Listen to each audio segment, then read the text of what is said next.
గజాననం భూతగణాధిసేవితం కపిత్తజంబూఫలసారభక్షణం ఉమాసుతం శోక వినాశకారణం నమామి విఘ్నేశ్వర పాద పంకజం భజామి విఘ్నేశ్వర నామ పంకజం. గురుర్బ్రహ్మా గురుర్విష్ణుః గురుదేవో మహేశ్వరః గురు సాక్షాత్ పరబ్రహ్మ తస్మై శ్రీ గురవే నమః. గురవే సర్వలోకానాం విషజే భవరోగిణాం నిధయే సర్వవిద్యానాం శ్రీ దక్షిణామూర్తయే నమః. కృష్ణాయ వాసుదేవాయ దేవకీ నందనాయ చ నందగోపకుమారాయ గోవిందాయ నమో నమః. శృతిస్మృతి పురాణానాం ఆలయం కరుణాలయం నమామి భగవత్పాదం శంకరం లోకశంకరం. ఉపనిషదుద్యానవనంబున వికసించిన జ్ఞాన కమలంబున మకరందమును తెచ్చి మాకందించిన శ్రీ గురువర్య నారాయణార్య మీకు మ్రొక్కేదన్. శ్రీ గురువర్య నారాయణార్య. జన్మనిచ్చిన తల్లిదండ్రుల పాద పద్మాలకు నమస్కరిస్తూ విద్యాబుద్ధులు నేర్పి జ్ఞానాన్ని ప్రసాదించి పునర్జన్మనిచ్చినటువంటి సద్గురు శ్రీ నారాయణార్యుల చరణారవిందములకు నమస్కరిస్తూ పరమేశ్వర స్వరూపులైనటువంటి నమస్కారం. హిందూ సనాతన ధర్మంలో భాగంగా ధార్మిక కార్యక్రమాలలో భాగంగా పర్వదినాలు, ఎన్నో విధాలైనటువంటి శుభదినాలు విశిష్టతను సంతరించుకున్నటువంటి సంస్కారవంతమైనటువంటి కర్మలు చూస్తున్నాము. ఏది చేసినాను సర్వకార్యములు, సర్వ సాంప్రదాయములు, సర్వ ఆచారములు అన్నియును మనల్ని మనం సంస్కరింపజేసుకుని దైవంతో మమేకం కావడం కోసమే, బంధ విముక్తులం అవ్వడం కోసమే, నిత్యానంద స్వరూపులమై చక్కగా అందరము ఆ ఆనందముతో మమేకమై ఆనంద స్వరూపులమై ఆ ఆనందానుభూతిని, ఆత్మానందానుభూతిని అనుభవించడం కోసం ఉన్నాయి ఇవన్నీ. అయితే అందులోనే భాగంగా ఉగాది. మన ఉగాది యొక్క తెలుగు సంవత్సరాది దీని విశిష్టత తెలియకపోవడం వలన మనం అందరము పాశ్చాత్య సంస్కృతికి అలవాటు పడిపోయాము. ఎందుకంటే మన యొక్క సంస్కృతి ఏమిటి, దాని యొక్క విశిష్టత ఏమిటి అని తెలిపేవారు లేకపోవడం వలన, లేదా తెలియజేసినను అందు ఆసక్తి అనేది మరుగున పడిపోవడం వలన మనం అందరము పాశ్చాత్య సంస్కృతి, ఇతర దేశముల యొక్క సంస్కృతి అలవాటు పడి, లేదా ఆ దేశస్తులు మనల్ని సంవత్సరముల తరబడి పరిపాలన చేసినందుకు గాను ఎందుకుగానో తెలియదు, బాగా అలవాటు పడిపోయింది ఆ సంస్కృతి. కానీ భారతస్య ప్రతిష్టాత్మే సంస్కృతం సంస్కృతిశ్చ, శాస్త్రం ఉంటుంది భారతీయులకు ప్రతిష్టాత్మకమైనటువంటివి, విశిష్టతను కలిగి ఉన్నటువంటివి, ఎంతో గొప్పవిగా చెప్పుకోబడినటువంటివి ఏమైనా ఉన్నాయంటే అవి రెండే. భారతస్య ప్రతిష్ట ద్వే అంటే రెండు ఉన్నాయట. ఏమిటి అంటే సంస్కృతం సంస్కృతి. సంస్కృతం అంటే సంస్కృత భాష, మనకున్నటువంటి వేదములు కానీ ఇత్యాది శృతి స్మృతి పురాణాది గ్రంథములు కానీ అన్నీ కూడా సంస్కృత భాషలోనే వెలుగొందుతూ ఉన్నాయి. ఎందుకంటే సంస్కృతం అనేది దేవతల భాష కాబట్టి ఏ భాష అయినా దాని యొక్క పుట్టుకు కారణం సంస్కృతమేనండి. మనం మాట్లాడే వేల వందల కొలది భాషలన్నీ కూడా అందులో నుంచి పుట్టుకొచ్చాయి. కాబట్టి సంస్కృత భాష అనేది చాలా గొప్పది, అది దైవ స్వరూపం. దానితో పాటు సంస్కృతి అంటే సంస్కృతి అనేది వేరు, సంస్కృతం వేరు. సంస్కృతం అనేది భాష, సంస్కృతి అంటే జీవించే విధానం, మన జీవన శైలి. అంటే ఏ విధానంగా మనం జీవిస్తున్నాం, ఈ విధంగానే బ్రతకాలంటూ ఒక శాసనం ఏదైనా ఉన్నదా? కొని పుట్టినది మొదలు అంటే జాతా శౌచాది మొదలు మృతా శౌచం వరకు షోడశ సంస్కారాలు ఉన్నాయి. ఇవి కావచ్చు ఏదైనా సరే, నీవు ఈ విధంగానే బ్రతకాలి, ఈ సాంప్రదాయం ఇదే, ఈ పద్ధతి ఇదే, ఈ విధంగానే ఉండాలి అనడానికి ఏదైనా ఒకటి ఉందంటే ఉంది. ఏమిటి అది? వేదం అని. వైదిక సంస్కృతి మనది. అంటే వేదాన్ని అనుసరించి వేదములో ఏమైతే చెప్పబడినదో, నీవు ఏ విధంగా జీవించాలో, ఏ విధంగా జీవించకూడదో, నీకు ప్రమాణమైనటువంటిది ఏదో దానిని అంతటిని సమూలంగా వేదములు మనకు తెలియజేస్తుంది. ఆ వేదంలో ఏదైతే చెప్పబడి ఉన్నావో, ఆ వేదంలో చెప్పినటువంటి విధానం ఏదైతే ఉందో దానిని అనుసరించి జీవిస్తున్నాం. మనకు తెలియకుండానే వేదానుగుణమైనటువంటి జీవనాన్ని సాగిస్తున్నాం.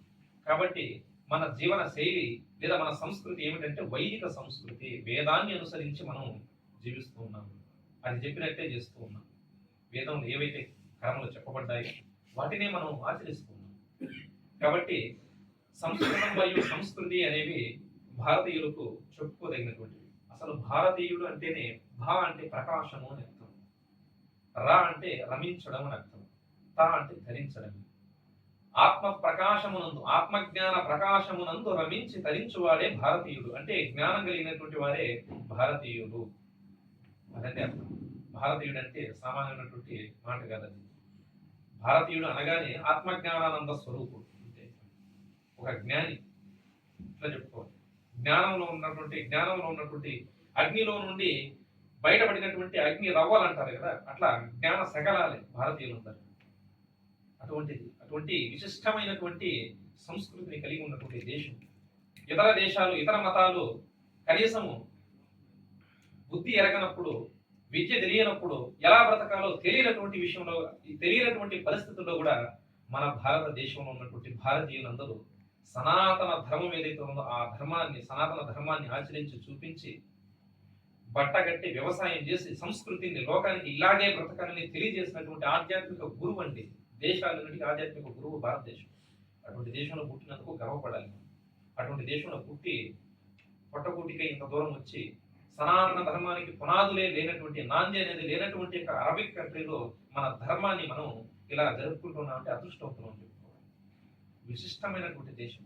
అందుకే అంటారు ఒక మహానుభావుడు, అమెరికాలో మనిషి పుట్టిన ఒకటే, భారతదేశంలో కుక్కై పుట్టిన ఒకటి. అమెరికాలో మనిషి పుట్టినా దానికి విలువ లేదు, భారతదేశంలో ఒక అల్ప ప్రాణిగా పుట్టినా సరే అది తరించిపోతుంది. అటువంటి దేశం. కాబట్టి మన సనాతన ధర్మంలో భాగంగా మనకు ఉగాది అనేది రావడం జరిగింది. ఉగము అంటే నక్షత్రము అని, ఉగము అంటే నక్షత్ర గమనము అని. అంటే నక్షత్రములకు ఆది ఏదైతే ఉన్నదో అది ఉగాది. అలాగే యుగము, యుగాది అని కూడా పిలిచేవారు. యుగము అంటే జంట అని అర్థం, లేదా ద్వయము అని, రెండు అని అర్థం. యుగము అంటే ఏమిటారంటే ఉత్తరాయణము మరియు దక్షిణాయనము. ఉత్తరాయణ దక్షిణాయన యొక్క మిళితమే యుగము. అంటే ఉత్తరాయణము 6 నెలలు, అలాగే దక్షిణాయనము 6 మాసములు. ఈ 6 ఈ 2 ఆయనములు ఏవైతే ఉన్నావో ఈ 2 ఆయనముల చేత కూర్చబడినది ఏదైతే అది సంవత్సరం. సంవత్సరం అనేటప్పటికీ ఉత్తరాయణ దక్షిణాయన జంట యుగము చేత ఏర్పాటు చేయబడింది. అటువంటి సంవత్సరమునకు ఆది ఏదైతే ఉన్నదో అది యుగాది. మన తెలుగు సంవత్సరమునకు ఆది ఏదైతే ఉన్నదో అది యుగాది అని చెప్పబడింది. ప్రతి సంవత్సరం చైత్ర శుద్ధ పాడ్యమి నాడు మనకు కొత్త సంవత్సరం అనేది రావడం జరుగుతుంది. తెలుగు సంవత్సరాలు ఎన్ని అంటే కొంతమంది పిల్లలు చెబుతున్నారు, కొంతమంది చెప్పలేకపోతున్నారు. ఏమంటే ఇంగ్లీష్ చదువులకు అలవాటు పడిపోయినాం. ఇవాళ తెలుగు చదవడానికి రావడం లేదు. మాతృభాష దేశ భాషలందు తెలుగు లెస్స అని మాకు గురజాడ అప్పారావు గారు, కందుకూరి వీరేశలింగం గారు ఎంతో మంది తెలియజేస్తున్నారు. కాబట్టి తెలుగు సంవత్సరానికి ఆది ఏదైతే ఉన్నదో అది యుగాది అని చెప్పబడ్డది. అయితే ఈ ఉగాది నాడు మనం చేయవలసినటువంటి పని ఏమిటంటే ఇష్టదేవతారాధన చేయాలి.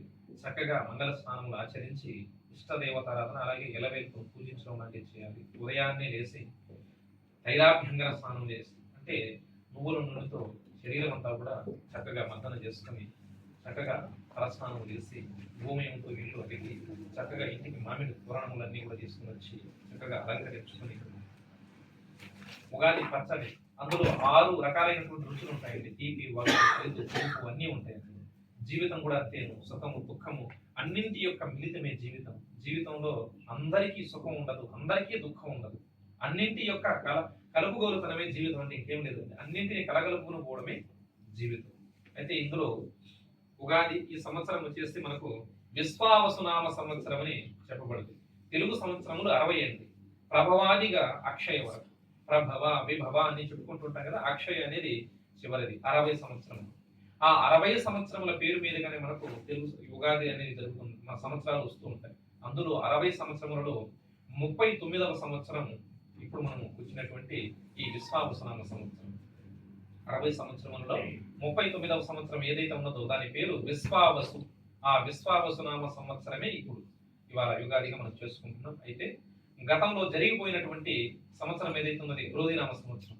ఆ క్రోధినామ సంవత్సరంతో పాటుగానే మనందరిలో ఉన్నటువంటి కామ క్రోధాది సకల దుర్గములన్నీ కూడా సమసిపోయి అందరము సకల సద్గుణములతో విశ్వావసు అంటే పేరులో ఉంది. విశ్వం వాసయతి విశ్వావసు. విశ్వం వాసయతి అంటే విశ్వమునకు నివాసాన్ని ఇచ్చినది ఏదైతే ఉన్నదో, విశ్వానికి ఆధారంగా ఏదైతే ఉన్నదో దాని పేరు విశ్వావసు అని. సాక్షాత్తు పరమాత్మ భగవంతుని నామమే విశ్వావసు అని. అంతేకాదండి, విశ్వావసు అంటే విశ్వానికి శ్రేయస్సును ఇచ్చున్నది, అలాగే ఐశ్వర్యాన్ని ఇచ్చున్నది, సకల శుభాలను వసంగునది, అలాగే సకల శుభాలతో పాటు అందరికీ కూడా అనుకూలతను చేకూర్చున్నది ఏదైతే ఉన్నదో అది విశ్వావసు అని చెప్పబడ్డది. అయితే ఈ విశ్వావసు అనేది ఏకాదశ గంధర్వ గణాలలో ఒకరైనటువంటి గంధర్వుడి పేరు కూడా. ఆయన శ్రీ మహావిష్ణువు పరమభక్తుడు. శ్రీ మహావిష్ణువు సాక్షాత్తు సందర్శించి తన నామాన్ని ఆయనకు పెట్టడం అనేది జరిగింది. ఆ గంధర్వుని యొక్క పేరు వేదాలలో వినిపిస్తుంది. విశ్వావసు అనేటటువంటి పేరు వేదములలో వినిపిస్తుంది. అలాగే శ్రీ మహావిష్ణువు పేరు కూడా విష్ణు సహస్రనామ స్తోత్రాల్లో విశ్వావసు అనేది కూడా ఆయన యొక్క పేరు. కాలం అంటే సాక్షాత్తు విష్ణువే.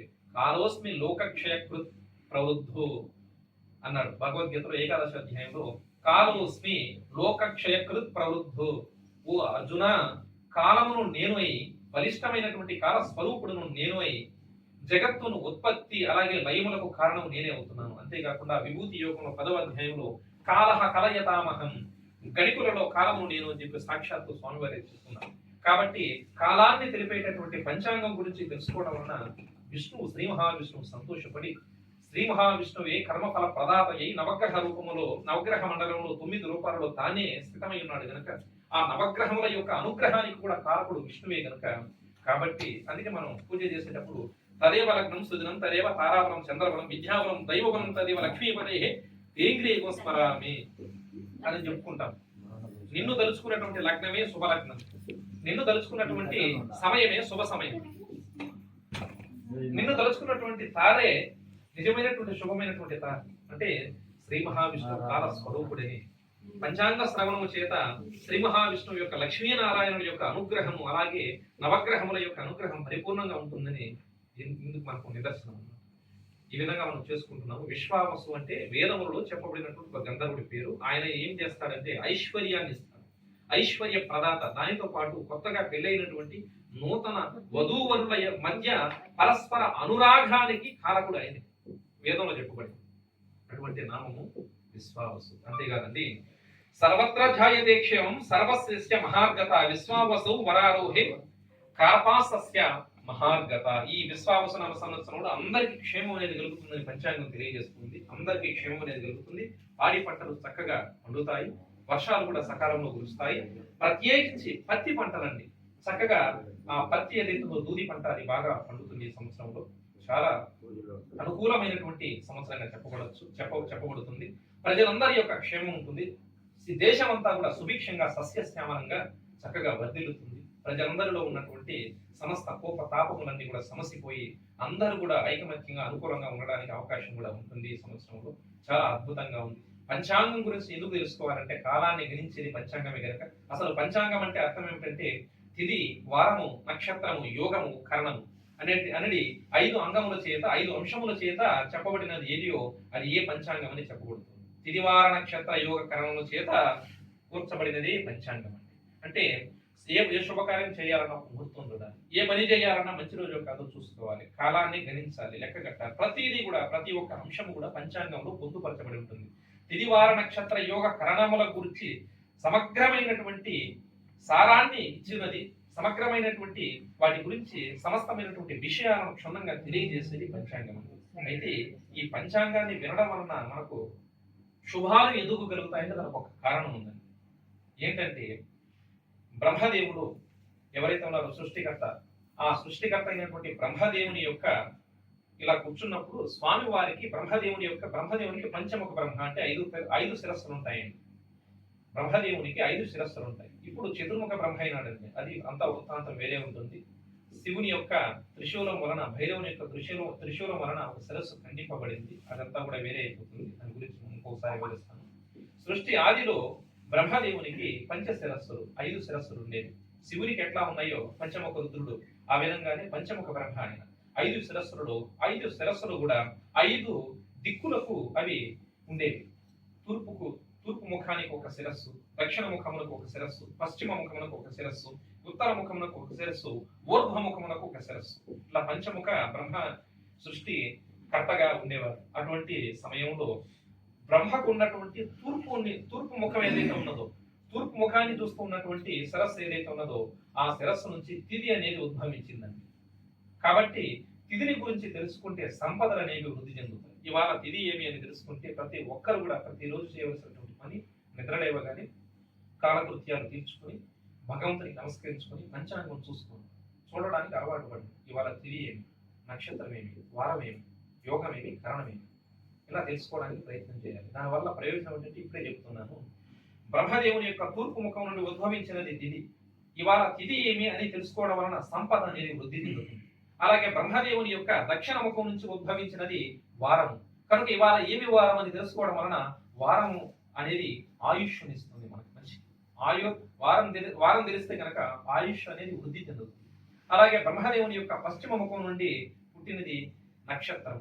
ఇవాళ నక్షత్రం ఏమి, ఎన్నో పాదం నడుస్తున్నది అని తెలుసుకోవడం వలన నక్షత్రము వలన పాప పరిహారము, కాబట్టి పాప హరణము, చేసినటువంటి పాపాలను హరించేది, పాప ప్రక్షాళన చేసేది నక్షత్రం. కాబట్టి ఇవాళ నక్షత్రం ఏమి తెలుసుకోవడం వలన పాప పరిహారం అనేది జరుగుతుంది.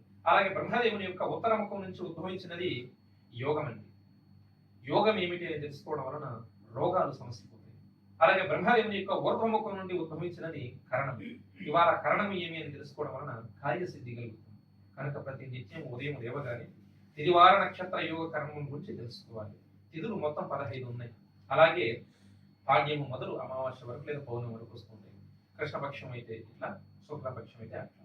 అలాగే వారములు 7 ఉన్నాయి, అందరికీ తెలుసు. ఆదివారం మొదలు శనివారం వరకు వారములు 7 ఉన్నాయి. అలాగే నక్షత్రములు 27 అండి. అశ్విన్యాదిగా అంటే అశ్విని నక్షత్రంతో మొదలుకొని రేవతి నక్షత్రం వరకు 27 నక్షత్రాలు ఉన్నాయి. అలాగే యోగాలు 27 ఉన్నాయి.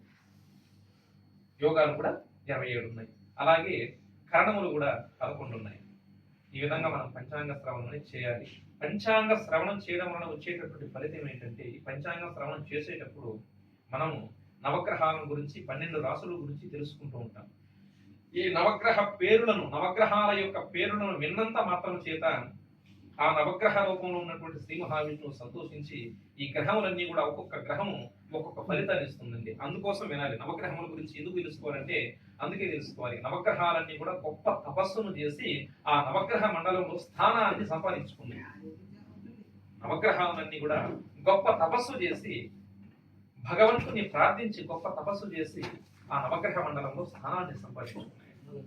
కాబట్టి సూర్యుని వలన తేజస్సు, చంద్రుని వలన వైభవము, కుజుడి వలన సర్వమాంగళ్యత్వము, అలాగే బుధుని వలన బుద్ధి వికాసము, గురువు వల్ల జ్ఞానము, శుక్రుని వల్ల సుఖము, శని వల్ల దుఃఖ రాహిత్యము, రాహు వల్ల ప్రాబల్యము, కేతు వల్ల ప్రాధాన్యము.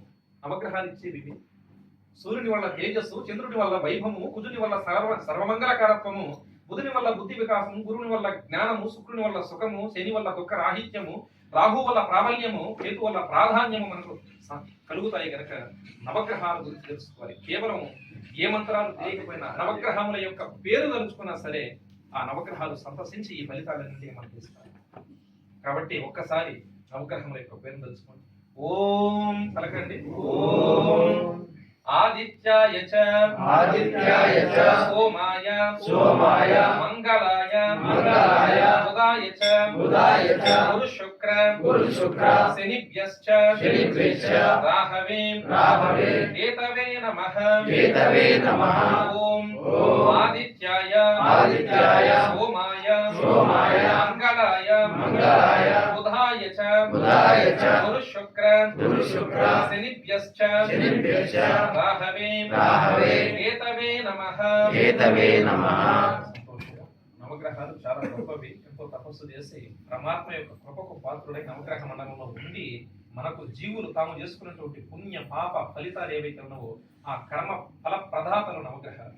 వారు చేసుకున్నటువంటి కర్మ ఫలితాన్ని ఇచ్చేటటువంటి వారు. జాతక చక్రంలో ఈ గ్రహం ఈ ఇంటిలో ఇలాగే ఎందుకు ఉండాలి, అది ఆ స్థానంలోనే ఎందుకు ఉండాలి, అది కేంద్ర కోణ స్థానాలలోనే ఎందుకు ఉండాలి, అది దీనినే ఎందుకు చూస్తూ ఉండాలి, విశేష దృష్టి చేత చూస్తూ ఉండాలి, దానితోనే యుక్తి ఎందుకు చెంది ఉండాలి అని అంటే మనం చేసుకున్నటువంటి కర్మ ఏదైతే ఉన్నదో ఆ కర్మల తాలూకు ఫలితాన్ని ఇవ్వాలంటే ఆ గ్రహం ఆ స్థానంలో కూర్చోవాలి.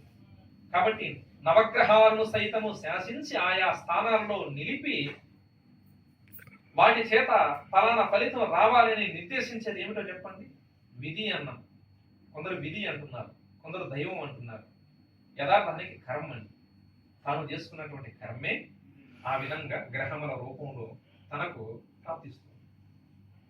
కాబట్టి కర్మ విషయంలో జాగ్రత్త పడాలి. హిందూ సనాతన ధర్మంలో కర్మ సిద్ధాంతం అనేది ఒక ముఖ్యమైనటువంటి అంశం. ఇది అవశ్యం అనుభోక్తవ్యం కృతం కర్మ శుభాశుభం. కాబట్టి తాను చేసుకున్నటువంటి కర్మ అవశ్యం అనుభోక్తవ్యం, అనుభవించే తీరాలి. కాబట్టి కర్మ చేసే ముందు ఆలోచించాలండి, చేసిన తర్వాత కాదు. ఈ యొక్క ఉగాది అనేది తెలుగు సంవత్సరములు అన్నారు కదా, 60 సంవత్సరములు. ఇవి ఎలా వచ్చాయంటే దానికి ఒక పౌరాణికమైనటువంటి గాథ ఒకటి ఉన్నది. చిన్నగా టూకీగా తెలియజేస్తాను. ఒకానొక నాడు వైకుంఠమునకు ఎగినటువంటి నారదుడు శ్రీ మహావిష్ణువుతో చర్చ చేస్తూ ఉంటారు. కూర్చొని మాట్లాడుతూ ఉంటారు. స్వామివారి మాట్లాడుతూ ఒక మాట అంటారంటే స్వామివారితో, ప్రభు నీ యొక్క దివ్యమైనటువంటి లీలలు మహిమాన్వితమైనటువంటి మహిమ కలిగినటువంటి మాయలకు సామాన్యులు లొంగిపోతారేమో కానీ నిరంతర హరినామస్మరణ చేస్తూ ఉన్నటువంటి నీ గురించి పూర్తిగా తెలుసుకున్నటువంటి నా వంటి జ్ఞానులు మాత్రం ఆ మాయకు లొంగరయ్యా అన్నాడు. వెంటనే కాసింత అహం అనేది కలిగింది కదా. ఏ సజ్జనుడికైనా కాసింత అహం కలిగినప్పుడు ఆ అహం ఏదైతే ఉన్నదో దాన్ని త్రుంచి వేసి అతని యొక్క జీవితాన్ని పావనం చేయడం భగవంతుని యొక్క కర్తవ్యం కనుక ఇంతటి గొప్ప భక్తుడు మళ్ళీ చెడిపోతాడు అహం కరగడం వలన అని చెప్పి అతనికి స్వయంగా తన మాయ ఏమిటో తెలియజేయాలనేటటువంటి ఉద్దేశం చేత శ్రీమన్నారాయణమూర్తి నారదుని పిలిచి ఒక మాట అన్నారు. నారద, నా మాయను చూడాలని ఉందా? ఒక పని చేయవయ్యా, అదిగో అక్కడ అరణ్యం కనిపిస్తుంది, కేకరారణ్యం. ఆ అరణ్యంలో ఒక నది ఉన్నది, వెళ్ళి ఆ నదిలో మునిగిరా అన్నారు. వెంటనే నారద మహర్షి ఆ నదిలో స్నానమాచరించగానే నదిలో మునిగి లేవగానే తను ఒక అందమైనటువంటి ఒక స్త్రీగా మారిపోయాడు. అపురూప సౌందర్య లావణ్యవతి అయినటువంటి సుగుణవతి అయినటువంటి ఒక స్త్రీగా మారిపోయాడు. మారిపోవడం చేత అక్కడికి వేటకై విహరిస్తూ వచ్చినటువంటి ఆ దేశం యొక్క రాజు ఆమెను చూసి, అంటే స్త్రీ రూపంలో ఉన్నటువంటి నారదును చూసి మోహించి మాటలాడి మెప్పించి ఒప్పించి కళ్యాణం చేసుకుంటాడు. 60 మంది పుత్రులను కట్టారు. 60 మంది పుత్రులను కానీ ఒక అనుకోకుండా పక్క దేశంతో యుద్ధం పడి ఆ యుద్ధంలో ఈ రాజు 60 మంది పుత్రులు అందరూ కూడా చనిపోతారు. చనిపోగానే తిరిగి అదే నదీ తీరాన వచ్చి కూర్చొని బోరున విలపిస్తూ ఏడుస్తూ ఉంటాను నారదు. వెంటనే అక్కడికక్కడ శ్రీమన్నారాయణమూర్తి శ్రీ మహావిష్ణువు ప్రత్యక్షమై భుజము మీద చేయి వేసి నారదా నారదా ఇంకా గుర్తు రాలేదని ఎవరు చెప్పి గట్టిగా గద్దించాడట. వెంటనే అర్థం చేసుకుని తన పూర్వజన్మ గుర్తుకొచ్చి నేను నారదుని కదా ఎందుకు పిలుస్తున్నాను, వెంటనే తన పూర్వ రూపానికి మారిపోయి పూర్వ రూపాన్ని ధరించి ఎందుకు ఇచ్చాను అంటూ అతనికి అర్థం కావట్లేదు. అప్పుడు తెలియజేశాడు, సంసారం అంటే ఇదే నాయన, నా మాయ అనేది ఈ విధంగా ఉంటుంది, హరిహరాదులకు కూడా దాన్ని దాటడం సాధ్యం కాదు. మమ మాయ దురత్యయ, దేవతలు సైతము నా మాయను దాటుటకు వీలు కాదు, కానీ ఒక పని చేత దాటవచ్చు. ఏమిటది? మామేవ ఏ ప్రపద్యంతే మాయామేతాం తరంతే అంటారు భగవద్గీతలో శ్రీకృష్ణ పరమాత్మ.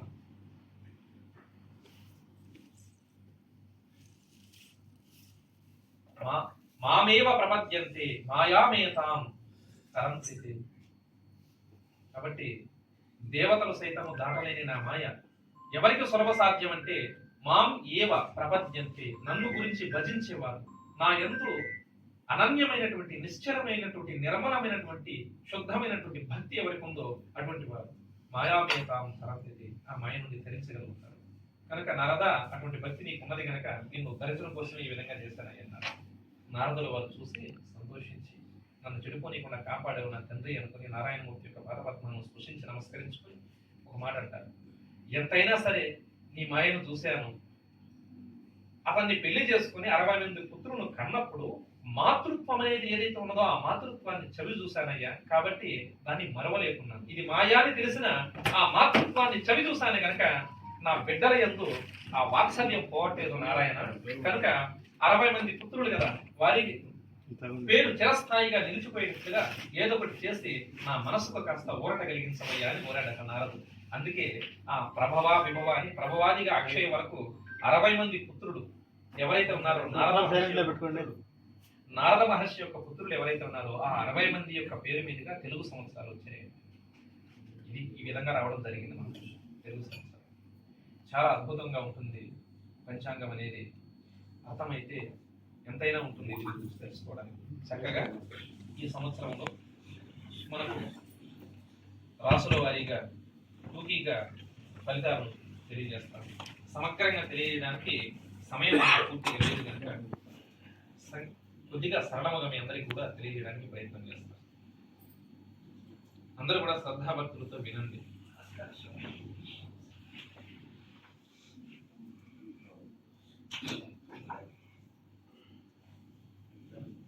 ఈ విశ్వావసునామ సంవత్సరంలో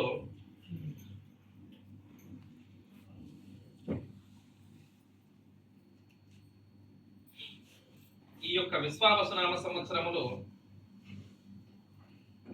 రాజు నవగ్రహాలలో మీకు తెలుసో లేదు, నవగ్రహాలలో ప్రతి సంవత్సరం కూడా సంవత్సరం మారేటప్పుడు గ్రహముల యొక్క దశలు మారుతూ ఉంటాయండి, స్థితులు మారుతూ ఉంటాయి, వారి యొక్క పదవులు కూడా మారుతూ ఉంటాయి. కాబట్టి ఈ విశ్వావసునామ సంవత్సరంలో రవి రాజుగా ఉన్నారు, అంటే ఆ యొక్క సూర్యుడు రాజుగా ఉన్నారు, రాజు యొక్క పదవిని అలంకరించారు. కాబట్టి ఒక్కొక్క సంవత్సరం ఈ నవగ్రహాల యొక్క పదవి మారుతూ ఉంటుంది. రవి రాజు అయినందువలన ఈ సంవత్సరము ప్రభువులకు పరస్పర వైరములు కలుగు, అంటే రాజకీయ పరంగా తీసుకుంటే ఆయా పదవుల్లో ప్రజలను ఏలేటటువంటి ప్రభువులు కావచ్చు, రాజులు కావచ్చు, రాజకీయ పదవులో ఉన్నటువంటి వారు కావచ్చు, వారికి పరస్పరము వైరం అనేది కలుగుతుంది. అనుకూలత అనేది తక్కువగా ఉంటుంది.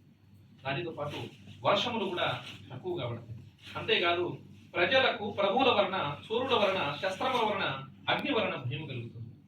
ప్రజలకు తమను పాలించడి ప్రభువుల వలన, అగ్ని వలన, సూర్యుల వలన, శస్త్రముల వలన, ఆయుధముల వలన భయం అనేది కలిగేందుకు అవకాశం ఉన్నది. అలాగే మంత్రి చంద్రుడు అయినందువలన ఈ సంవత్సరం విశ్వావసునామ సంవత్సరంలో చంద్రుడు మంత్రి అయినందువలన మంచి వర్షములు కలుగును, అన్ని పంటలు కూడా బాగుగా పండును, క్షేమము, ఆరోగ్యము, సుభిక్షము కలుగును, ప్రజలకు, రాజులకు అభివృద్ధి కలుగును. అలాగే వరి, చెరకు, గోధుమ వంటి పంటలు చక్కగా పండుతాయి. అలాగే గోవులు కూడా వృద్ధి అవుతాయి. ద్విజులు అంటే పండితులు, పురోహితులు ఎవరైతే ఉన్నారో వారు యజ్ఞములు కూడా ఈ సంవత్సరం చక్కగా చేస్తారు. అలాగే సేనాపతి రవి అయినందువలన, సూర్యుడు సేనాధిపతి అయినందువలన రాజులకు పరస్పరము యుద్ధములు కలుగును, మేఘములు వాయుపీడనచే కొద్దిగా వర్షించును, ఎరుపు వర్ణము గల పంటలు బాగుగా పండును. ఈ సంవత్సరం ఎరుపు వర్ణము కలిగినటువంటి పుష్పములు, పంటలు చక్కగా వృద్ధి చెందుతాయి. అలాగే సస్యాధిపతి గురు ఫలము, సస్యాధిపతి గురువు అయినందువలన, బృహస్పతి అయినందువలన, గురువు సస్యాధిపతి అయినందువలన యవ్వలు అంటే బార్లీ, అలాగే గోధుమలు, శనగలు పూర్ణముగా పండుతాయి. అలాగే పచ్చని భూములు, పచ్చని ధాన్యములు చక్కగా పండుతాయి, అభివృద్ధి చెందుతాయి. ధాన్యాధిపతి కుజుడు అయినందువలన, కుజుడు ధాన్యాధిపతి అయినందువలన ముళ్ళు గల ధాన్యములు అంటే ముళ్ళు ఉన్నటువంటి ధాన్యములు ఏవైతే ఉన్నాయో, కంప ఉన్నటువంటివి, నూగుగా ఉన్నటువంటి ధాన్యములు ఏవైతే ఉన్నావో అవన్నీ కూడా, అలాగే స్వల్ప ధాన్యములు చక్కగా పండును. అలాగే నగదు పంటలు అంటారు కదా, సంవత్సర పంటలు కాకుండా 3 నెలల పంటలు, చిరుధాన్యములు ఏవైనా కానివ్వండి, అవన్నీ కూడా చక్కగా పండడానికి అవకాశం ఉంది. ఎరుపు వర్ణము గల భూమి చక్కగా పండును. ఎర్రరేగడి మట్టి కలిగినటువంటి భూమి ఏదైతే ఉన్నదో అందులో పాడి పంటలు చక్కగా పండేందుకు అవకాశం ఉంది కుజుని యొక్క ప్రభావం వలన. అలాగే అర్ఘాధిపతి రవి అయినందువలన, సూర్యుడు అర్ఘాధిపతి అయినందువలన వెలలు తగ్గుట అంటే చక్కగా వస్తువుల యొక్క ధరలు కొద్దిగా తగ్గుముఖం పట్టడం అనేది ఉంటుంది. స్వల్ప వర్షాలు మోస్తరుగా పడడం అనేది జరుగుతుంది. ప్రజలకు ఆకలి బాధ, రాజులకు కలహములు కలుగును. ప్రజలకు ఆకలి బాధ అనేది కలుగుతుంది, రాజులకు కలహములు అనేది కలుగుతుంది. రక్త ధాన్య వివృద్ధి అని ఉన్నందున ఎర్రని పంటలు బాగా పండేందుకు అవకాశం ఉంది. ఎందుకంటే రవి మరియు కుజుడు ఇద్దరు కూడా ఉన్నందువలన వారికి సంబంధించినటువంటి ఎర్రటి పంటలు బాగా పండేందుకు అవకాశం ఉంది. మేఘాధిపతి రవి అయినందువలన, సూర్యుడు మేఘాధిపతి అయినందువలన పంటల స్వల్పము, భయము అధికము ఈ సంవత్సరం. ఖండ వృష్టి కలిగి ఎర్రని ధాన్యము ఫలించును. రసాధిపతి శని అయినందువలన, శని రసాధిపతి అయినందువలన నెయ్యి, నూనె, బెల్లము, తేనె మొదలగు వాటికి వెలలు లేకయుండును. నెయ్యికి కానీ, నూనెకు కానీ, బెల్లము కానీ, తేనె కానీ వాటికి రేటు అనేది పడిపోవడం లాంటిది జరుగుతుంది. నువ్వులు, మినుములు, ఉలవలు మొదలగు నల్లని ధాన్యములు, నల్లని భూమి ఫలించు. నువ్వులు కానీ, మినుములు కానీ, ఉలవలు కానీ మొదలగు నల్లని ధాన్యములు కావచ్చు, చిరుధాన్యములు, అలాగే నల్లని భూములు, నల్లరేగడి భూములు కావచ్చు, అవి చక్కగా ఫలిస్తాయి. నీరసాధిపతి బుధుడు అయినందువలన, బుధుడు నీరసాధిపతి అయినందువలన గురుత్మనూరులు, వివిధ ధాన్యములు సమృద్ధిగా పండును. అలాగే పురోహిత బుధ ఫలము, బుధుడు పురోహితుడైనందువలన మేఘములు గాలితో కూడి ఉండును. అన్ని పంటలు కూడా బాగుగా పండును. విప్రులు స్వధర్మమును పాటింతురు. కాబట్టి బ్రాహ్మణులు చక్కగా జ్ఞానపరుడై వారి యొక్క స్వధర్మాన్ని ఆచరిస్తారు, ఎందుకంటే పురోహితుడు బుధుడైనందువలన. అలాగే పరీక్షక బుధ ఫలము, పరీక్షకుడు బుధుడైనందువలన పరీక్షకులు సుఖింతురు. విషయం ఏంటంటే పిల్లలు, విద్యార్థులు చక్కగా ఈ సంవత్సరం రాసేటటువంటి పరీక్షలు కావచ్చు, విద్యలో కావచ్చు, గొప్ప రాణింపు అనేది ఉంటుంది చక్కగా. ఎందుకంటే విద్యని ఇచ్చినటువంటి వాడు బుధుడు కాబట్టి. ఇప్పుడే ఇంతకుముందే అనుకున్నాం కదా, గురువు జ్ఞానాన్ని, బుధుడు బుద్ధి వికాసాన్ని ఇస్తారని ఇప్పుడే చెప్పుకున్నాం. కాబట్టి బుధుని వలన బుద్ధి అనేది వికసించడం వలన విద్యార్థులు ఈ సంవత్సరం చక్కగా పరీక్షలు రాయగలుగుతారు, విద్యలో రాణించగలుగుతారు. కాబట్టి ప్రజలు పరస్పరం అనురాగం కలిగి ఉందరు, రాజులు సత్యవాదులై ఉందరు. అలాగే గణక శుక్ర ఫలము, కాబట్టి శుక్రుడు గణకుడు అయినందువలన గణకులు బుద్ధిమంతుల గుదురు, అందరూ సుఖముగా నుండెదరు. వర్షము, పంటలు, వెలడు వృద్ధిగా నుండును. గ్రామపాలక కుజ ఫలము, గ్రామపాలకుడు కుజుడు అయినందువలన గ్రామములందు అగ్ని ప్రమాదములు జరుగును. భూమి యందు ఆకలి బాధలు, శస్త్ర బాధలు, అతివృష్టి, అనావృష్టి బాధలు అధికమగును. దైవజ్ఞ శని ఫలము, శని దైవజ్ఞుడైనందువలన దైవజ్ఞులు మందబుద్ధి గల వారు అగుదురు. నల్లని ధాన్యము వృద్ధి చెందును, మ్లేచ్చులు సుఖించును. కాబట్టి జ్ఞానం కలిగినటువంటి వారు దైవజ్ఞులు, సత్సాంగత్యం చేసేటటువంటి వారు జ్ఞానులు, అందరూ కూడా మందబుద్ధి కలిగినటువంటి వారు అవుతారు. దైవజ్ఞుడు శని అయినందువలన మందగమనం కలిగేటటువంటి వారి అందువలన చక్కగా జ్ఞానంతో బ్రతికే వాళ్ళు కూడా ఆవేశాలకు లోనే బుద్ధి మందగించి శాస్త్రాన్ని, పాండిత్యాన్ని, సమస్త జ్ఞానాన్ని కూడా మర్చిపోతూ ఉంటారు. అలాగే మ్లేచ్చులు, ఏమి తెలియనటువంటి మూర్ఖులు, మందభాగ్యులు సైతము సుఖంగా ఉండగలుగుతారు. అలాగే అశ్వాధిపతి మొదలగు ఇతర ఉపనాయకుల విషయంలో కూడా శుభగ్రహాలు అనేవి ఉంటాయి. దానితో పాటు మీకు ఈ సంవత్సరము గ్రహణములు మరియు అలాగే మౌఢ్యము కర్తరి నిర్ణయం అనేది తెలియజేస్తాను. జ్యేష్ఠ శుక్ల త్రయోదశి సోమవారం, గుర్తుపెట్టుకోండి. జ్యేష్ఠ శుక్ల త్రయోదశి సోమవారం అనగా 9వ తేదీ 6వ నెల అంటే జూన్ నెల 2025 నుంచి ఆషాఢ పూర్ణిమ గురువారం అనగా 10వ తేదీ 7వ నెల 2025 వరకు పశ్చాదస్తమిత గురుమౌఢ్యము అంటే గురువు అస్తంగతుడవుతాడు. అస్తంగతుడు అంటే అస్తమిస్తాడండి. గురువు అస్తమించిన, శుక్రుడు అస్తమించిన మౌఢ్యం అనేది ఏర్పడుతుంది. దాన్ని మనం వాడుక భాషలో మూఢము అని పిలుస్తుంటాం. గురుమూఢము, శుక్రమూఢము. ఇది గ్రహాలు అస్తమించినప్పుడు లేదా వక్రగ్రహమైనప్పుడు ఈ విధంగా మనకు ఫలితాలు వస్తూ ఉంటాయి. కాబట్టి మార్గశిర శుక్ల సప్తమి గురువారం అనగా 27/11వ నెల 2025 నుండి మాఘ కృష్ణ చతుర్దశి సోమవారము 16వ తేదీ 2వ నెల 2026 వరకు ప్రాగస్తమిత శుక్ర మౌఢ్యము. కాబట్టి ఈ మౌఢ్యము కూడా పాక్షికంగాను సంపూర్ణంగాను ఉంటుంది దాని బలాన్ని బట్టి. ప్రాగస్తమిత శుక్రమౌఢ్యము కనుక ఈ సంవత్సరం మొత్తం మీద మనకు పశ్చాదస్తమిత గురుమౌఢ్యము, ప్రాగస్తమిత శుక్ర మౌఢ్యం అనేవి మనకు కలుగుతున్నాయి. ప్రాగస్తమిత అంటే సంపూర్ణమైనటువంటి మౌఢ్యం, ఇది 3 నెలల పాటు ఉంటుంది. పశ్చాతస్తమిత అంటే 1 నెల పాటు ఉండి వెళ్ళిపోతుంది. కాబట్టి గురుమౌఢ్యము శుక్రమౌఢ్యము ఈ సంవత్సరం మనకు రసపడుతున్నాయి. దానితో పాటు కర్తరి నిర్ణయం. కర్తరి అంటే సూర్యుడు భరణి నక్షత్రంలో ప్రవేశించినప్పుడు మనకు కత్తిరి నెల, మన భాషలో వాడుక భాషలో కత్తిరి నెల అంటాం కదా, శాస్త్ర గ్రాంధిక భాషలో కర్తరి అని అన్నమాట. కాబట్టి సూర్యుడు భరణి నక్షత్రంలో ప్రవేశించినప్పుడు కర్తరి అనేది జరుగుతుంది. ఆ ప్రవేశించినప్పుడు 8 ముందు మొదటి 8 రోజుల పాటు అంటే మొదటి పదం ఉన్నంత వరకు దాన్ని డొల్లు కర్తరి అని, దాని తర్వాత అది నిజ కర్తరి అని 1 మాసం పాటు ఉంటుందని. ఈ కర్తరి నిర్ణయం ఎప్పుడంటే వైశాఖ శుక్ల సప్తమి ఆదివారం నాడు, అనగా 4వ తేదీ 5వ నెల 2025 సంవత్సరం నుండి జ్యేష్ఠ శుక్ల ప్రతిపద అంటే జ్యేష్ఠ శుక్ల పాడ్యమి బుధవారం అంటే 28వ తేదీ 6వ నెల 2025 వరకు వాస్తు కర్తరి అంటారు. ఈ వాస్తు కర్తరిలో లగ్నాలు చేయరు, దేవతా ప్రతిష్టలు చేయరు. ఇవన్నీ కూడా మనం తెలుసుకుంటూ ఉండాలి. కర్తరిలో చేసేటటువంటి పనులు ఏవి, ఇవన్నీ కూడా క్లుప్తంగా చెప్పాలంటే ఈ రోజు సరిపోదు, 7 రోజులైనా సరిపోదు. కాబట్టి కొద్దిగా సరళంగా ఉన్నంత సమయంలో చెప్పేసి ముగిస్తాను, అందుకోసం నేను చెప్తున్నాను. కాబట్టి వాస్తు కర్తరి, కర్తరిలో చేయవలసినటువంటి పనులు, చేయకూడనటువంటి పనులు, అలాగే మౌఢ్యంలో చేయకూడనటువంటి పనులు, చేయవలసినటువంటి పనులు, వాటన్నింటి గురించి కూడా ఇంకొక రోజు నేను క్లాస్ తీసుకుంటాను. చక్కగా మీకు అందరికీ అర్థమయ్యేటువంటి రీతిలో నేను చెప్పడానికి ప్రయత్నం చేస్తాను. అలాగే పుష్కర నిర్ణయం అండి, వైశాఖ కృష్ణ పంచమి శనివారం అనగా 17వ తేదీ 5వ నెల 2025 సంవత్సరం, ఈ సంవత్సరం నుండి సరస్వతి నదికి పుష్కరాలు ఉన్నాయండి. అంటే గురుడు కర్కాటక రాశిలోని ప్రవేశించినప్పుడు, మిథున రాశిలో ప్రవేశించినప్పుడు సరస్వతి నది పుష్కరాలు వస్తాయి. ఇప్పుడు గురుడు ఎక్కడ ఉన్నాడంటే మనకు వృషభ రాశిలో ఉన్నాడు. గురుడు ఎప్పుడైతే ఈ టైం చెప్పాం కదా 17వ తేదీ 5వ నెల, ఈ 5వ నెలలో 17వ తేదీ గురుడు మిథున రాశిలోనికి ప్రవేశిస్తారు. ఎప్పుడైతే మిథున రాశిలోనికి ప్రవేశిస్తాడో సరస్వతి నదికి పుష్కరాలు వస్తాయి. ఆ బృహస్పతి ఒక్కొక్క సంవత్సరం అంతా కూడా ఒక్కొక్క రాశిలో ఉంటాడు. తను ఉన్న రాశిని బట్టి ఆయా నదికి పుష్కరాలు వస్తూ ఉంటాయి. కర్కాటక రాశిలో ఉంటే యమునా నదికి ఈ విధంగా వస్తూ ఉంటాయి. కనుక మిథున రాశిలో ఎప్పుడైతే ప్రవేశిస్తాడో అప్పుడు సరస్వతి నది పుష్కరాలు వస్తాయి.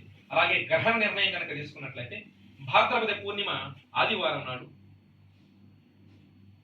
భాద్రపద పూర్ణిమ ఆదివారం నాడు అంటే 7వ తేదీ 9వ నెల 2025 రాహుగ్రస్త చంద్రగ్రహణం. ఇంకొక విషయం, చాలా మంది గ్రహణం అనగానే భయపడుతూ ఉన్నారు. గ్రహణం అనగానే నేను ఈ మధ్య చాలా చూశానండి, కాల్స్ చేస్తారు, మెసేజ్ పెట్టారు, గ్రహణం అంటే స్వామి సూతక కాలం ఎప్పుడు చెప్పండి. గ్రహణం అనగానే కాస్త పంచాంగాన్ని వినండి లేదా చూడండి, తప్పులేదు, ఇబ్బంది లేదు. ఎందుకంటే అనవసరంగా టెన్షన్ పడుతున్నారు చాలా మంది. గ్రహణం అనగానే ఆ గ్రహణం అనేది కనిపిస్తుందా లేదా, గ్రహణ ఛాయలు అనేవి కనిపిస్తున్నాయా లేదా, అన్ని చోట్ల గ్రహణం రాదండి. ఆ గ్రహణం పట్టినప్పుడు ఆ సూర్యుని యొక్క కిరణములు, దాని యొక్క ఛాయలు ఏ వైపు ఉంటుందో, ఏ దేశంలో ఉంటుందో అక్కడ మాత్రమే సూతకాన్ని పాటించాలి.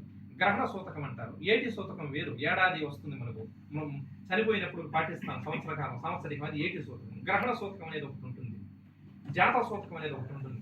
అట్లా గ్రహణ సూతకం అంటే గ్రహణం పట్టినది మొదలు విడిచు వరకు సూతకాన్ని, మనం విడిచిన తర్వాత సూతకాన్ని పాటించాలి. ఇల్లు వాకిలి శుభ్రపరచుకోవడం, నిల్వధాన్యములో దర్భను పెట్టుకోవడం, అలాగే గర్భిణీ స్త్రీలు తగు జాగ్రత్తలు పాటించడం, గ్రహణం విడిచిన తర్వాత శుభ్రంగా మంగళ స్నానం చేయడం, ఇవన్నీ కూడా ఉంటాయి. సూతకాన్ని పాటించాలి. ఆ సూతకం ఎప్పుడంటే గ్రహణం కనిపించే దేశాలలో దాన్ని పాటించాలి. ఉదాహరణకు భారతదేశంలో కనిపించలేదనుకోండి, సూతకాన్ని పాటించాల్సినటువంటి అవసరం లేదు. కువైట్లో కనిపించలేదనుకోండి, మొన్న వచ్చింది ఒక గ్రహణం, మీకు తెలుసు. కువైట్లో లేదు, అది ఎక్కడ ఉంది, అది ఎక్కడో అమెరికాలో, యూరోప్ కంట్రీలో ఉంది. అక్కడ ఉన్నటువంటి దేశాలలో అది కనిపించిందండి. ఆ విధంగా ప్రతిదానికి భయపడవలసినటువంటి పని లేదు. భాద్రపద పూర్ణిమ ఆదివారం అనగా 7వ తేదీ 9వ నెల 2025 సంవత్సరం రాహుగ్రస్త చంద్రగ్రహణము.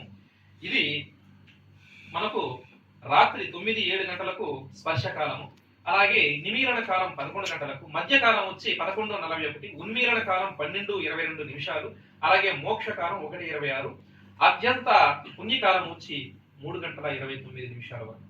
3:29 నిమిషాలకు పూర్తిగా గ్రహణం అనేది సంపూర్ణంగా విడిచిపెట్టేస్తుంది. దాదాపు 2-3 గంటల పాటు ఇది ఉండడం అనేది జరుగుతుంది.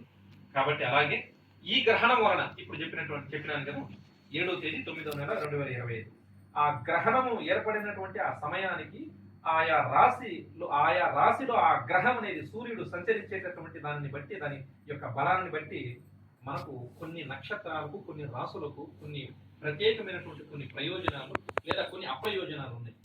ఆ దృష్ట్యా తీసుకుంటే శతతార అంటే శతభిష నక్షత్రము, అలాగే పూర్వభాద్ర నక్షత్రము, ఈ రెండు నక్షత్రాలు కలిగినటువంటి జాతకులు ఎవరైతే ఉన్నారో, ఆ నక్షత్రంలో జన్మించిన వారు ఎవరైతే ఉన్నారో అటువంటి వారు ఈ గ్రహణాన్ని అసలు చూడకూడదు. గుర్తుపెట్టుకోండి, శతభిష నక్షత్రము, పూర్వభాద్ర నక్షత్రం 7వ తేదీ 9వ నెల 2025 ఈ సంవత్సరంలో వచ్చేటటువంటి ఆ గ్రహణాన్ని, భారతదేశంలో వచ్చేటటువంటి కనిపించేటటువంటి రాహుగ్రస్త చంద్రగ్రహణం ఏదైతే ఉందో, రాహుగ్రస్త చంద్రగ్రహణం, ఆ గ్రహణాన్ని చూడకూడదు, దోషం అన్నమాట. అలాగే గ్రహణ మాస ఫలం భాద్రపద మాసమున సంభవిస్తుంది కాబట్టి ఈ గ్రహణం అంటే గ్రహణం సంభవించేటటువంటి మాసాన్ని బట్టి కూడా ఆయా ప్రయోజనాలు ఉంటాయి, తెలుసుకోవాలి. భాద్రపద మాసమున సంభవించు గ్రహణము వలన కళింగ దేశము, వంగ దేశము, సౌవీర దేశము, సౌరాష్ట్ర దేశములను మ్లేచ్ఛ దేశీయులను పీడించును. ఇటువంటి దేశాలను ఇది పీడిస్తుంది, గర్భస్రావమును కలిగించును. కాబట్టి ఈ గ్రహణం అనేది అటువంటి దేశాలను నివసించే వారికి శుభప్రదం కాదనమాట. ఇకపోతే ఫాల్గుణ మాసము పూర్ణిమ మంగళవారం అండి, అంటే 3వ తేదీ 3వ నెల 2026 సంవత్సరం గ్రస్తోదయ చంద్రగ్రహణం అండి. కేతువు చంద్రుడిని పట్టుకుంటాడు, గ్రస్తోదయ చంద్రగ్రహణం కనుక ఇది ఉదయాది స్పర్శకాలం 3:20 నుంచి మొదలుకొని అత్యంత పుణ్యకాలం 6:47కి అయిపోతుందని మోక్షకాలము, 3:20కి మొదలుకొని 6:47కి అయిపోతుంది. ఈ యొక్క గ్రహణం ఏదైతే ఉన్నది ఇప్పుడు చెప్పబడినటువంటి 3వ తేదీ 3వ నెల 2026 సంవత్సరం పూర్వ ఫల్గుని నక్షత్రం అంటే లేదా కుబ్బా నక్షత్రం నుండి పిలుస్తుంటారు. పూర్వ ఫల్గుని నక్షత్రం ఏదైతే ఉన్నదో ఆ నక్షత్ర జాతకులు ఈ గ్రహణాన్ని చూడకూడదండి. ఎందుకంటే విశేషించి కొన్ని నక్షత్రాలలో జన్మించిన వారికి ఇవి కొన్ని ప్రత్యేకమైనటువంటి ఫలితాలను ఇస్తాయి కనుక ఈ నక్షత్ర జాతకులు వారిని ఆ యొక్క గ్రహాన్ని చూడకూడదు. అలాగే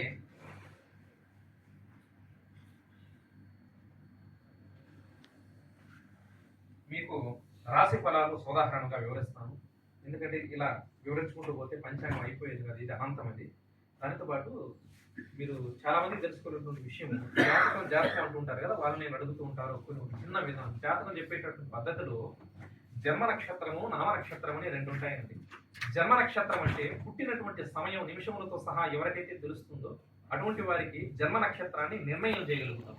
అంటే మీరు ఫలానా జన్మ నక్షత్రం ఫలానా పాదం అని నిర్ణయం చేయగలుగుతాం. తద్వారా జన్మ నక్షత్రము జన్మలగ్నము కనుక తెలిసినట్లయితే మనకు చక్కగా 100% జన్మ కుండలి, నవాంశ కుండలి, దేశాల కుండలి, ఆరుడ చక్రము సమస్తాన్ని మొత్తం 16 చక్రాలు ఉన్నాయి. ఈ 16 చక్రాలను పరిశీలించి చక్కగా వారికి ఉన్నట్టు జరిగినట్టు జరగబోయేటట్లు చెప్పగలుగుతారు. జ్యోతిష్యంలో చక్కటి అనుభవం కలిగినటువంటి వారు.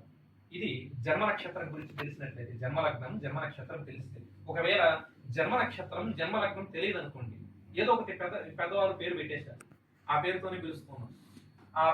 ఇప్పుడు ఉన్నటువంటి పేరు ఏదైతే ఉన్నదో ఆ పేరుకు మొదటి అక్షరం ఏదైతే ఉన్నదో ఆ అక్షరం ఏ రాశిలో వస్తుందో ఆ రాశిని పరిగణలోకి తీసుకుని జ్యోతిష్యాన్ని కూడా చూడవచ్చు. దాన్ని నామ నక్షత్రం అంటారు. ఇప్పుడు ఉన్నటువంటి పేరుకు తగినట్లుగా నక్షత్రం, దాన్ని నామ నక్షత్రం అంటారు. ఒకటి జన్మ నక్షత్రం, 2 నామ నక్షత్రం. ఈ రెండింటి ద్వారానే జాతకాన్ని పరిశీలించవచ్చు. అయితే జన్మ నక్షత్రం తెలిసినటువంటి వారికి సంపూర్ణంగా జన్మకుండని మనం వేయగలుగుతాం. నామ నక్షత్రాన్ని తెలిసినటువంటి వారికి కూడా మనం వీలైనంత వరకు ప్రయత్నం చేయగలుగుతాం. జ్యోతిష్యం అనేది ఇప్పుడు మనం ప్రతి ఒక్కరికి వ్యక్తిగతంగా చెప్పలేము, దానికి వేరే సమయం అనేది ఉంటుంది. తెలుసుకోవాలని ఇంట్రెస్ట్ ఉన్నటువంటి వారు జ్యోతిష శాస్త్రంలో అనుభవం కలిగినటువంటి పండితుల ద్వారా మీరు తెలుసుకోవచ్చు, ఇబ్బంది లేదు.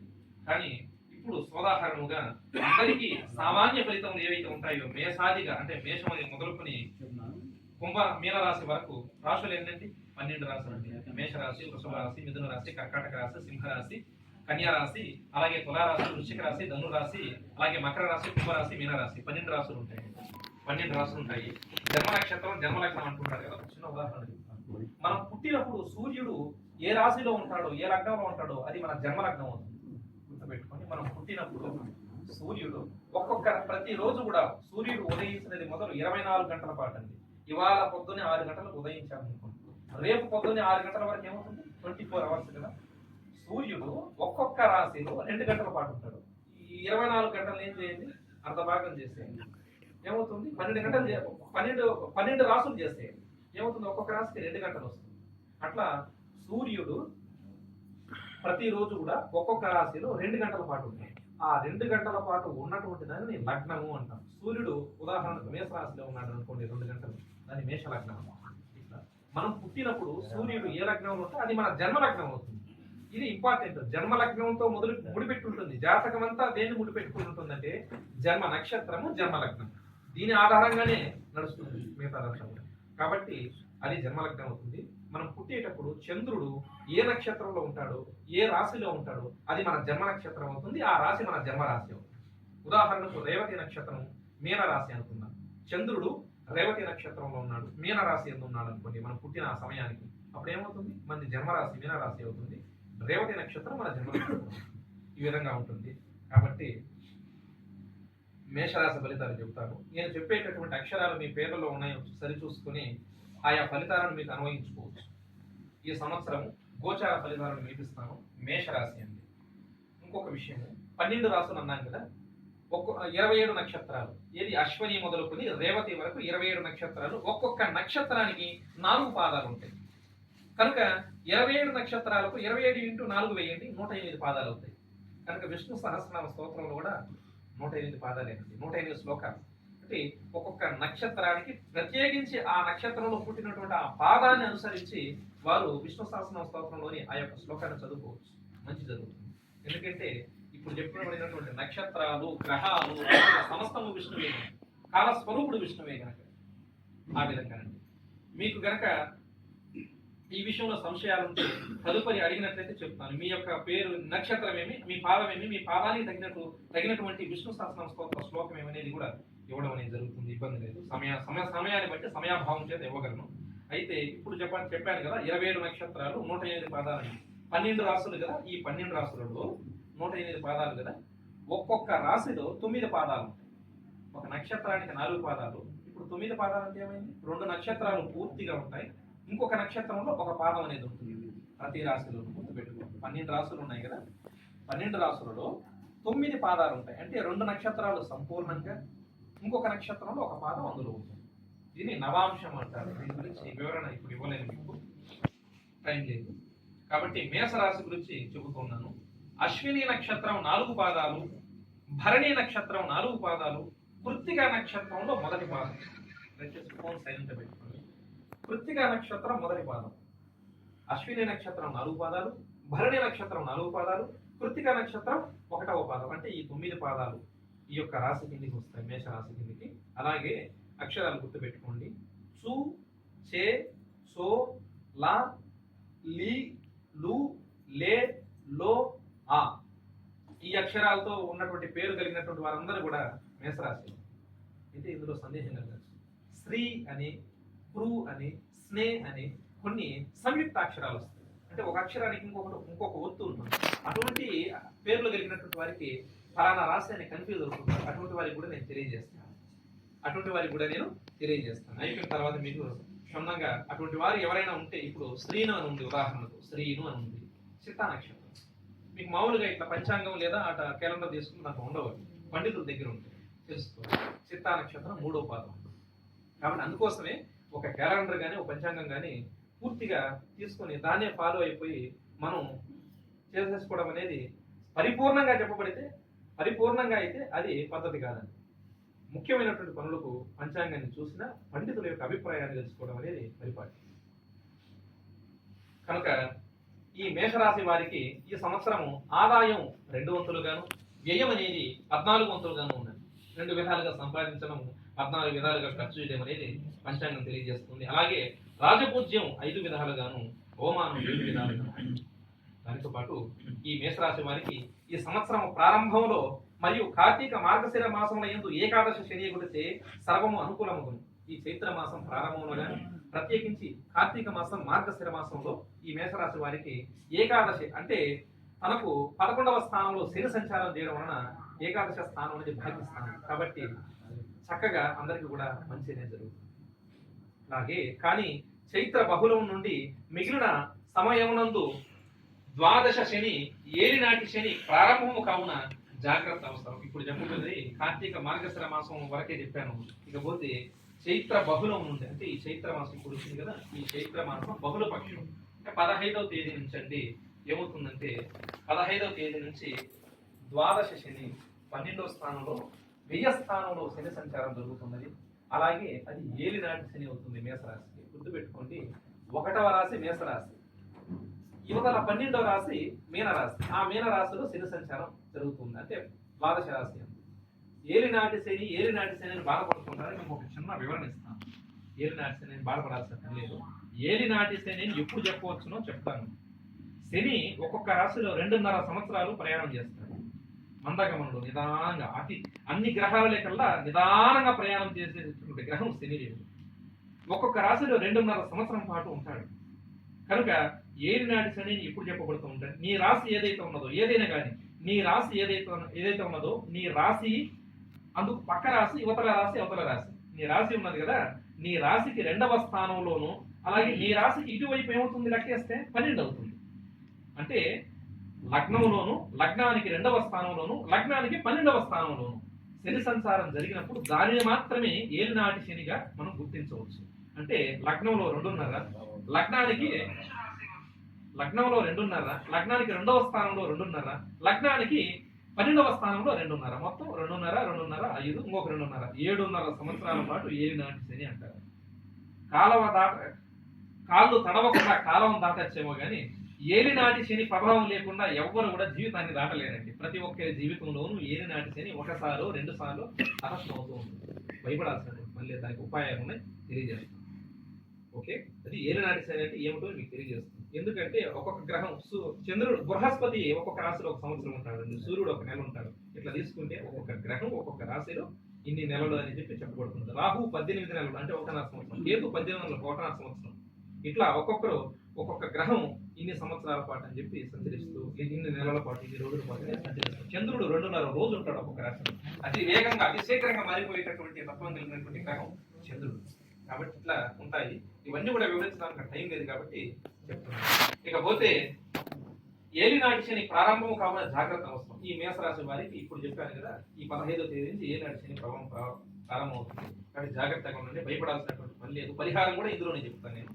కాబట్టి ఈ ఏలినాటి శని ప్రభావం వలన మేషరాశి వారికి ఆరోగ్య లోపాలు, బంధు వైరాలు, ఆరోగ్యం అనేది చెడిపోవడం, లేదా బంధువులతో గొడవలు, అనవసరం తగ్గడం, బృహత్ చిత్రములు, ఇంటికి దిష్టి తగ్గడం, లేదా ఏదో చేసినారంటూ ఉంటారు కదా, అటువంటి భయాలు కలగడం, దానితో పాటు ఇంట్లో కలహాలు కలగడం, అనుకూలత తగ్గడం, దాంపత్య జీవితంలో అనుకూలత అనేది తగ్గడం, దానితో పాటు ఇవన్నీ కూడా బాధిస్తాయి. వృధా వ్యయములు కలుగుతాం, అంటే వృధాగా ఖర్చులు అనేటివి పెరుగుతాయి. దానితో పాటు వ్యవసాయం నందు నష్టం ఎక్కువ కలుగుతుంది. మానసిక అశాంతి అధికమవుతుంది. వృధా వాదనలకు చోటే ఉండదు. కోపానికి తావివ్వద్దు, వృధాగా వాదనకు దిగొద్దండి. దానితో పాటు సంవత్సర ఆరంభం నుంచి వైశాఖ బహుళం వరకు ద్వితీయ గురువు ఒకటిచే ధన సంపాదన. ఇప్పుడు శని అయిపోయింది, శని సంచారం. గోచార రీత్యా గురువు ఎక్కడున్నాడంటే వైశాఖ బహుళం నుండి, అంటే మే 15వ తేదీ నుంచి ఏమవుతుందంటే ద్వితీయ గురువు ఒకటి చేత, గురువు అనేది లగ్నం నుంచి 2వ స్థానంలో ఉండడం వలన ధన సంపాదన బాగుంటుంది, సుఖం ఉంటుంది, కీర్తి ప్రతిష్టలు ఉంటాయి. వీరి మాటలకు అందరూ కూడా గౌరవించడం అనేది జరుగుతుంది. 10 మందిలో మాట అనేది పెరుగుతుంది. ఇవన్నీ కూడా ఉంటాయి. శుభమూలక ధనవ్యయము, సంతోషము కలుగుతాయి. అలాగే పిమ్మట గురువు తృతీయ చతుర్థ రాశులలో సంచరించును కావున శ్రమాధికము, ఉద్యోగ భంగము, వృధా వైరములు, బంధు విరోధములు బాధించును. వైశాఖ బహుళం వరకు షష్ఠకేతు, అటు పిమ్మట ఏకాదశ రాహు అయినందువలన లాభము, జయము, ప్రోత్సాహము, గౌరవ మర్యాదలు, సన్మానము కలుగును. పుత్రమూలక వ్యధ ఒకప్పుడు కలగవచ్చును. చైత్ర వైశాఖములందు, కార్తీక మార్గశ్రమలందు కుజులు అనుకూలత లేనందున కొంత జాగ్రత్త అవసరము. మీకు నేను అన్ని కూడా వివరించాలంటే సరిపోదు, 12 రాసులు ఉన్నాయి కాబట్టి ఇలా చదువుకుంటూ వెళ్ళిపోతాను, వినండి. లేదా తెలుసుకోవాలనేటటువంటి ఆసక్తి కలిగినటువంటి వారు సమయాన్ని బట్టి, సందర్భాన్ని బట్టి నేను ఫ్రీగా లేదా కొంచెం సమయం ఉన్నప్పుడు, అనుకూలంగా ఉన్నప్పుడు ఎవరైనా అడిగితే చెప్పగలుగుతాను, ఇబ్బంది లేదండి. ఎందుకంటే పంచాంగం చెప్తున్నాను కదా, మాకు అర్థం కాలేదండి మీరు ఏం చెప్పినారని అడుగుతారు కాబట్టి అందుకోసం అంటున్నాను.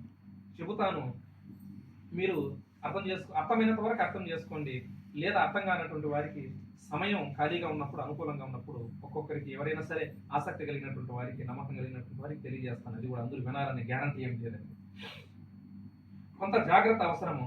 అశ్విని నక్షత్రం వారికి సంవత్సర ఆరంభం నుండి వైశాఖ పూర్వార్ధం వరకు, తిరిగి భాద్రపద బహుళం నుండి మాఘ పూర్వార్ధం వరకు నైదన తారాయందు శని, సంవత్సర ఆరంభం నుండి కార్తీక బహుళం వరకు నైదన తారాయందు రాహువు సంచరించును. శ్రావణ మాసం నుండి సంవత్సరాంతం వరకు కేతు వేదగలదు.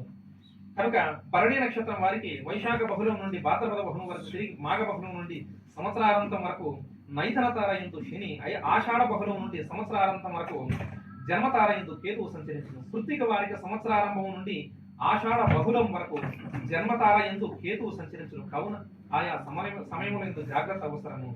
కాబట్టి ఇవన్నీ చెప్పాను. మేషరాశి వారికి పరిహారం ఏమిటయ్యా అంటే ఇవన్నీ ఎందుకు లేని సమస్య ఏదో చెప్తున్నారు. ఏం చేస్తే ఈ సమస్య నుండి బయటపడచ్చు లేదా బాగుండొచ్చు, ఏది చేస్తే మాకు మేలు జరుగుతుందంటే మేషరాశి వారికి చెప్తున్నానండి. మేషరాశి వారికి ఈ సంవత్సరంలో గురువు శని ఈ 2 గ్రహాలకు శాంతి చేసుకుంటే మంచిది. గురుగ్రహము శని గ్రహానికి శాంతి చేయించుకుంటే లేదా గురుగ్రహం శని గ్రహాన్ని పూజించుకుంటే మేషరాశి వారికి అనుకూలంగా ఉంటుంది ఈ సంవత్సరం. దానితో పాటు ఇంకొక పని చేయాలండి, సుందరకాండ పారాయణము గురు సేవ చేసుకుంటే మంచిది. మేషరాశి వారికి గురువు మరియు శని గ్రహాలకు శాంతి చేసుకోవడము, సుందరకాండ పారాయణం చేయడం లేదా వినడము, అలాగే గురువులకు సేవ చేసుకోవడం వలన వారికి మేలు అనేది జరుగుతుంది, దోషం కాసింత పరిహరింపబడుతుంది. దానితో పాటు వృషభ రాశి అండి. మీకు మళ్ళీ చెప్తున్నాను, మీరు ఎక్కడైనా ఏ జ్యోతిష్యం దగ్గరైనా చెప్పించుకోండి, పూర్తిగా మీ సమస్య పూర్తిగా 100కి 100 పాలు అయిపోతుంది. మీ సమస్యని ఇట్లా తీసి అట్లా పెట్టేస్తాం పక్కన, ఈ పరిహారం చేసుకోండి అంటే నమ్మద్దు. శాస్త్రంలో ఉన్నటువంటి విషయాన్ని ఎరిగిన వాడిగా చెప్తున్నాను. ఇది చేసేసుకోండి అయిపోయింది మీ సమస్య, ఇట్లా వెళ్ళి తీసేసి అట్లా పక్కన పెట్టేస్తామంటే నమ్మద్దని. కొంతవరకు పరిహారం అనేది జరుగుతుంది, పూర్తిగా సమస్య పోదు.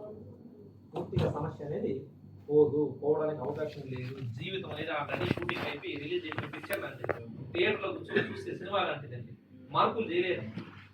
కాకపోతే మీరు ఫలానా గ్రహం ఈ విధంగా ఉంది కదా, ఏ కర్మ చేసుకుంటే ఈ గ్రహం ఈ విధంగా ఫలితాన్ని ఇస్తుందో తెలుసుకుని, ఎందుకంటే పాండిత్యం ఉంటుంది, జ్ఞానం ఉంటుంది కాబట్టి శాస్త్రం పట్ల వారికి అవగాహన ఉంటుందో చెప్పి మీకు తెలియజేసి పరిహారం అనేది చేస్తారు. తద్వారా కొద్దిగా ఉపసభ కొద్దిగా ఏమంటారంటే దాన్ని శాంతి అనేది కలుగుతుంది. కొద్దిగా మనం ఏదైతే బాధ ఉందో ఆ బాధ నుంచి కొద్దిగా ఉపశమనం కలుగుతుంది. పూర్తిగా 100% సమస్యనే తొలగిపోదు. అదండి శస్త్రచికిత్సతో పోయేది ఏదో చిన్న కట్టుతో పోతాదన్నట్లుగా ఉంటుంది. పూర్తిగా సమస్య నుండి బయటపడలేము, చేసిన కర్మను పోగొట్టుకోలేము. ఉపయోగం కదా.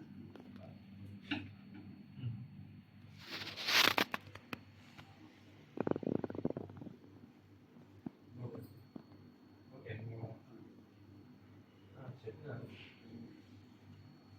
11:30 12 తర్వాత